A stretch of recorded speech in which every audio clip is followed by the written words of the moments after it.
সূর্যেও বৃষ্টি হয়, তবে সেটা কিছুটা আলাদা। চলুন জেনে নিই কেমন হয় সূর্যের বৃষ্টি।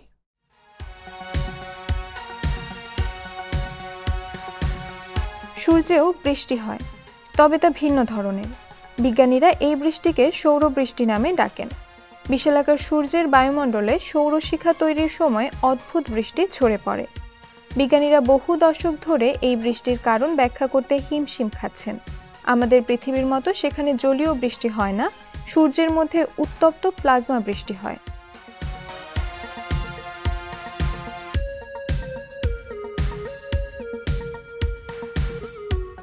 সূর্যের বাইরের বায়ুমণ্ডল করোনা নামে পরিচিত।